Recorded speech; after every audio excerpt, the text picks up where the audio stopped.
More detail is not what makes a pastel portrait realistic. It is what ruins it.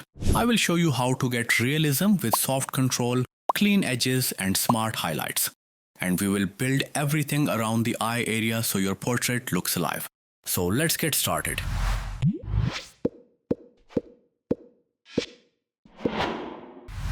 Okay, so let's start from the feather crest detailing on the top left portion.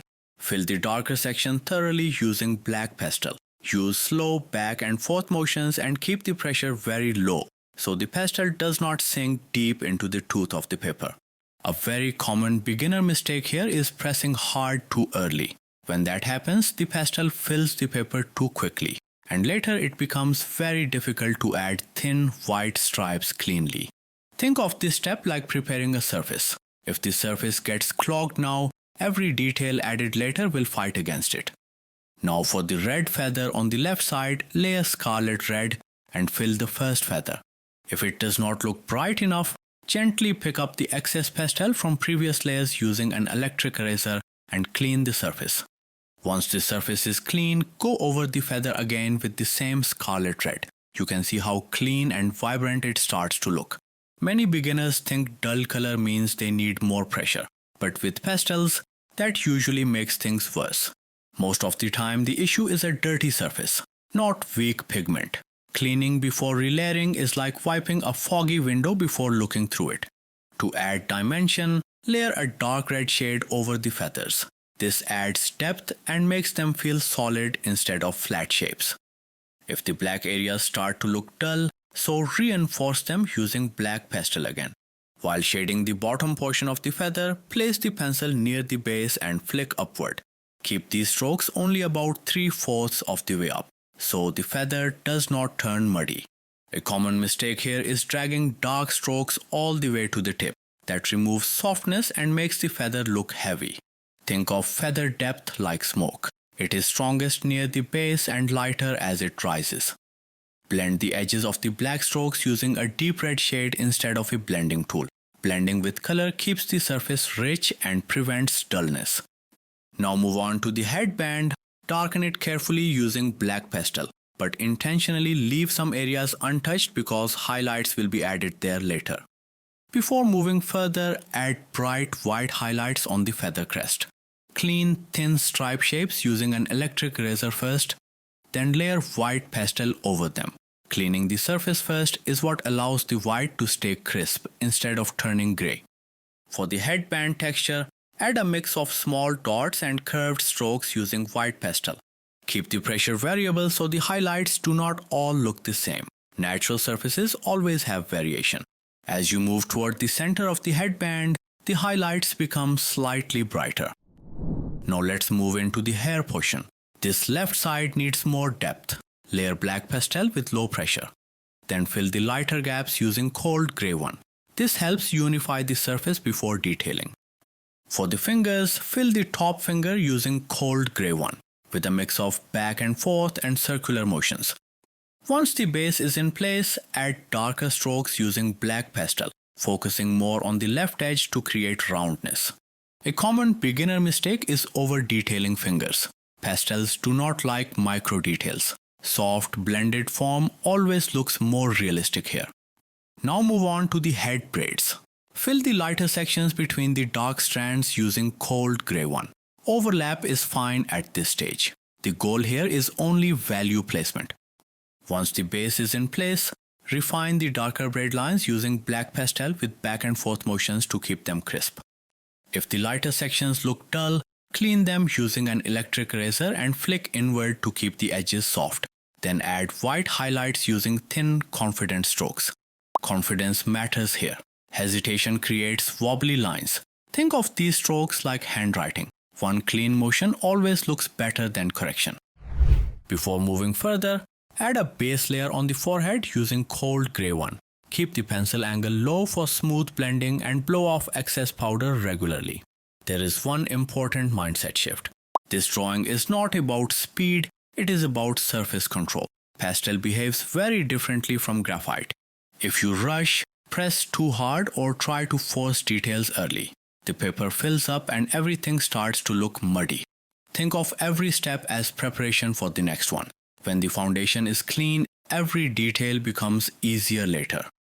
As the base layer is in place, so this step is about turning that flat tone into form. Start by layering cold grey 4 over the section created during the outlining stage. Use steady back and forth motions, extending slightly upward and downward, then reduce pressure as you reach the edges. This soft pressure shift prevents harsh borders and keeps the transition smooth. A common beginner mistake here is locking the wrist and keeping the same pressure everywhere. That creates visible blocks. Think of this like airbrushing. The edges should disappear, not stop. This area has a cool tint, so lightly layer helio turquoise next. Keep the pressure low, you are adding temperature, not color. If the blue jumps out too much, it is already too strong. Once the tint is in, layer cold grey 1 back into the lighter areas to rebalance the values. If any section looks dull, lightly reinforce it with cold grey 4 instead of pressing harder. Layering matters more than force. Pressing hard early is like filling a sponge with paint. Once it is full, nothing blends cleanly anymore.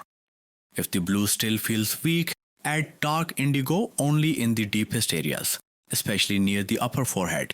This pushes depth while keeping the shadow cool. Do not worry about texture yet. Focus only on correct values. Now blend gently using your fingertip with small circular motions. Keep the touch light. Rushing this step or using pressure will smear pigment across planes and flatten everything. Once blended, add highlights on the top right portion using white pastel. Use small curved strokes of varied length and spacing. Keep in mind that uniform strokes flatten the surface, and randomness creates realism.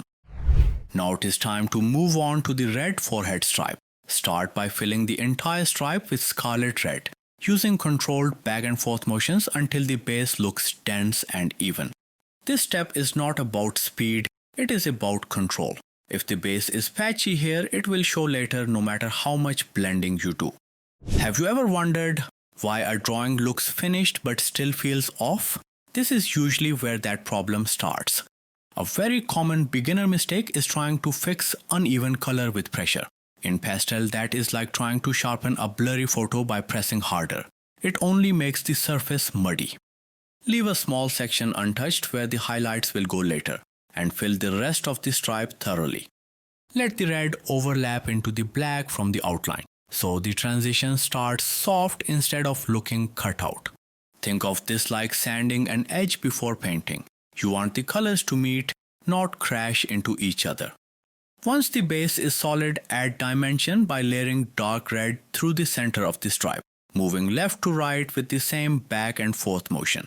This is where the stripe stops being a flat sticker and starts feeling like it wraps around the forehead. If the depth still feels weak, carefully layer black pastel into the darkest areas. Place the stroke along the edge first, then pull it inward. Keep the pressure variable, stronger where the form turns away from light, softer where it fades back. A common mistake here is pressing hard everywhere. That flattens the form.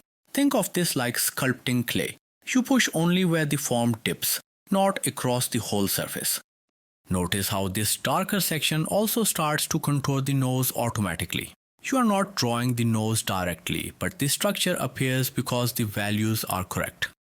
To blend the black without killing the color, go back over it with dark red instead of a blending tool.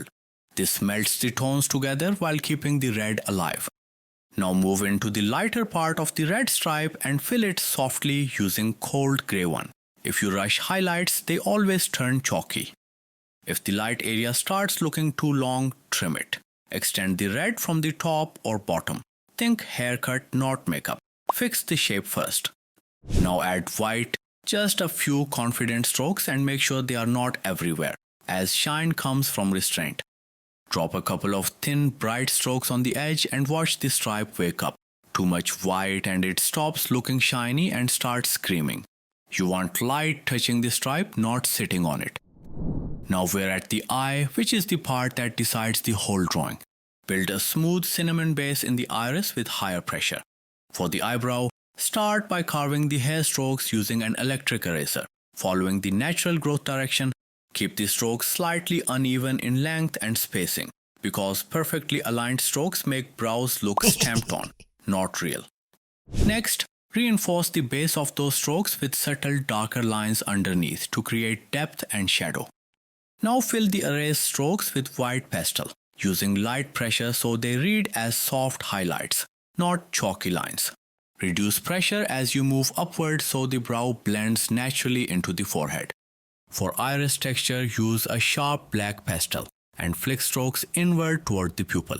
Keep stroke length and pressure random. Uniform strokes flatten the eye. Add a highlight by cleaning a small spot and layering white. That single highlight instantly makes the eye feel wet and alive. Now move on to the right side of the face and follow the same layering logic. Use cold grey 1 for the base, cold grey 4 for shadow, and turquoise and indigo for cool tint. Blue in shadows prevents skin from looking dry. Without it, faces often look chalky and lifeless.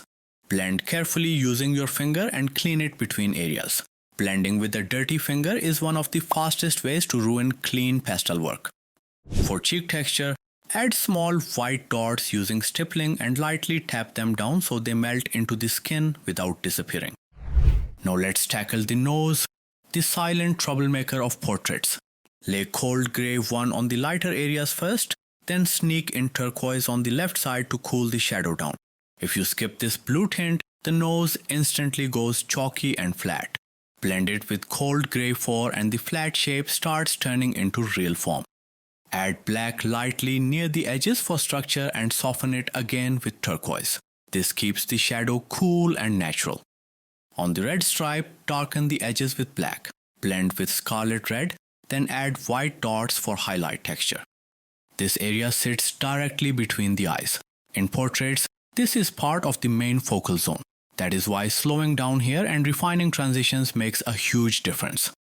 Now it is time to add the texture, and before touching the eraser, lightly map the dots with white first, because the grid is not visible now, so it's convenient to roughly define their position. Going straight in with the electric eraser is a classic beginner mistake, and one wrong move here can throw the whole nose off. Once the placement feels right, clean those spots with the eraser and then layer white over them. Look how sharp and controlled the texture becomes instantly. Add a few smaller dots on the edge to keep it natural and not sticker perfect. Now jump to the red feathers, and I have already layered scarlet red thoroughly. Let's now start adding black only at the bottom edge. Press hard at the base, then ease off as you move up. Dark at the root, light at the tip. If you drag dark all the way up, the feather instantly looks heavy and dead. Blend everything with dark red, not a blending tool. Dark red melts the black into the red without killing the color. Before highlights, clean first. If the surface is dirty, white will slide and look dull. Clear thin highlight paths, then add sharp white strokes with confidence. Hesitation makes wobbly feathers. Once it reads clean and bright, stop. Overworking feathers is how good drawings get ruined. Now add lip texture, where realism either wins or completely falls apart.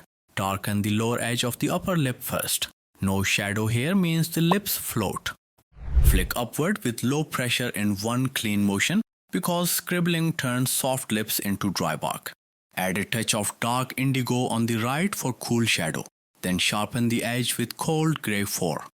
For the bottom lip, add uneven curved indigo strokes, because perfectly even lines make lips look like they were traced with a ruler instead of painted by hand.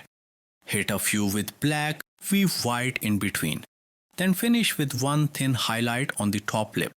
That tiny line does more work than 10 extra strokes. Now move to the right side here.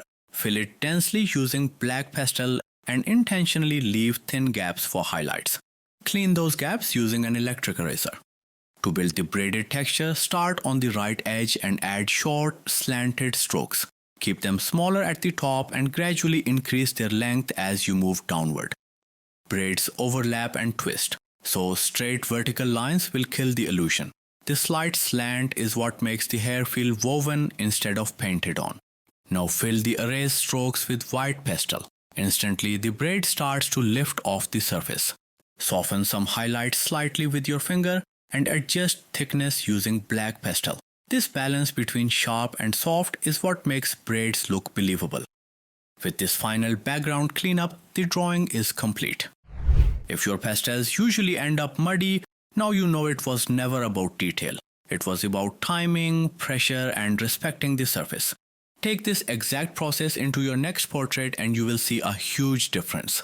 Also, I just launched the AHR Studios Academy. So if you're an absolute beginner and want to learn drawing from scratch, you can join my course here for 90% off. So thank you so much for watching and I'll see you in the next one.